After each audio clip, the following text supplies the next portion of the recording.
രാം നാരായണ രാം. കൃത്രിമ വിദ്യാഭ്യാസം ഒഴിവാക്കേണ്ടതുണ്ട്. ഇന്ന് നാം ഇതിനെക്കുറിച്ച് അറിയാൻ ശ്രമിക്കും. ഈ ലോകത്തിൽ മാനവനിർമ്മിതമായ എല്ലാ കാര്യങ്ങളും ഒഴിവാക്കേണ്ടതുണ്ട്. കാരണം ഇവ മനുഷ്യർ തന്റെ സ്വാർത്ഥത്തിനായി നിർമ്മിച്ചവയാണ്.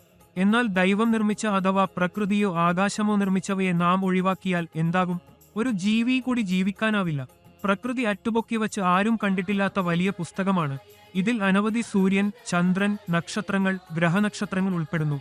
അവയെ പഠിക്കുന്നത് ഒരു ജീവിതത്തിലും സാധ്യമല്ല. പ്രകൃതിയെ ഒരു ശാസ്ത്രജ്ഞൻ ഉണ്ടാക്കിയിട്ടുണ്ട്? ഇല്ല. ശാസ്ത്രജ്ഞർ സിമ്പിളായുള്ള കാച്ചു വസ്തുക്കളെ ഉപയോഗിച്ച് പുതിയ വസ്തുക്കളെ സൃഷ്ടിക്കാൻ കഴിയും. എന്നാൽ ഈ കാച്ചു വസ്തുക്കൾ എവിടെ നിന്നാണ് വരുന്നവെന്ന് ഓർക്കൂ. എല്ലാം പ്രകൃതിയിലാണ് നിന്നുള്ളത്. അതിനാൽ പ്രകൃതിക്ക് ഉന്നതവും അമൂല്യവുമാണ്. ഒരു കുഞ്ഞു കുട്ടിക്ക് പോലും ഇനിയും നിമ്മരസം കുടിക്കാൻ അല്ലെങ്കിൽ തേൻ കുടിക്കാൻ എന്തു വേണ്ടെന്ന് മനസ്സിലാകും.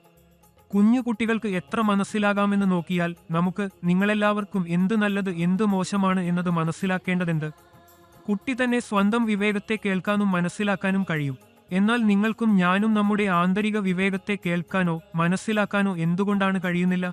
ഈ ഭൂമിയിൽ 800 കോടിയോളം മനുഷ്യരുണ്ട്. അവർക്കും എല്ലാ മതങ്ങളിലുമുള്ളവരായവരാണ്. എന്നാൽ ഈ മതങ്ങളിലുള്ള കുട്ടികൾ ജനിക്കുമ്പോൾ എല്ലാവരും ഒരേ വിധത്തിലുള്ള ശബ്ദം വിളിച്ച് ജനിച്ചിരുന്നു. അതായത് കരച്ചിൽ കൊണ്ട് ജനിച്ചിരുന്നതാണ്. സ്വന്തം മതശബ്ദം വിളിക്കുന്നവരായി അവരൊന്നും ജനിച്ചിരുന്നില്ല. നമ്മളെല്ലാം പ്രകൃതിയുടെ മതവുമായി ജനിച്ചവരാണ്. നമ്മുടെ ശരീരം ഒരു വേദഗ്രന്ഥമാണ്. ഈ ആകാശത്തിൽ മഹാവിശ്വത്തിലുള്ളതെല്ലാം നമ്മുടെ ഉള്ളിലുണ്ട്.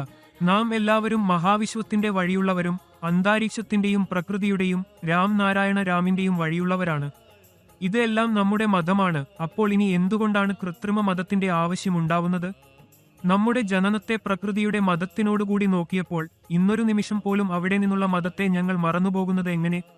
ഇന്ന് നമ്മളെല്ലാം ദിശാഭ്രംശം അനുഭവപ്പെടുന്നു. നാം എവിടെ നിന്നാണ് വന്നത്? എവിടേക്കാണ് പോകേണ്ടത്? ജീവിതത്തിൽ എന്ത് ചെയ്യേണ്ടത്? ജീവിതത്തിന്റെ ലക്ഷ്യം എന്ത്? തുടങ്ങിയ ചോദ്യങ്ങൾ എല്ലാം ആരോ പൊന്നുപോയിരിക്കുന്നു. ഇന്ന് നമ്മൾ നമ്മുടെ കൈകളിലെ വിശേഷവും ലക്ഷ്യവും ആയിരിക്കും. എന്നാൽ നാം അത് ഉറപ്പുവരുത്തുന്നത് കാണുന്നില്ല. ആകെ ദുഃഖവും പ്രശ്നങ്ങളും ഇവയിൽ മുഴുകിയിരിക്കുന്നു. ഇവയിൽ നിന്നും പുറത്തുപോകാൻ ധ്യാനം നമ്മെ സഹായിക്കുന്നു.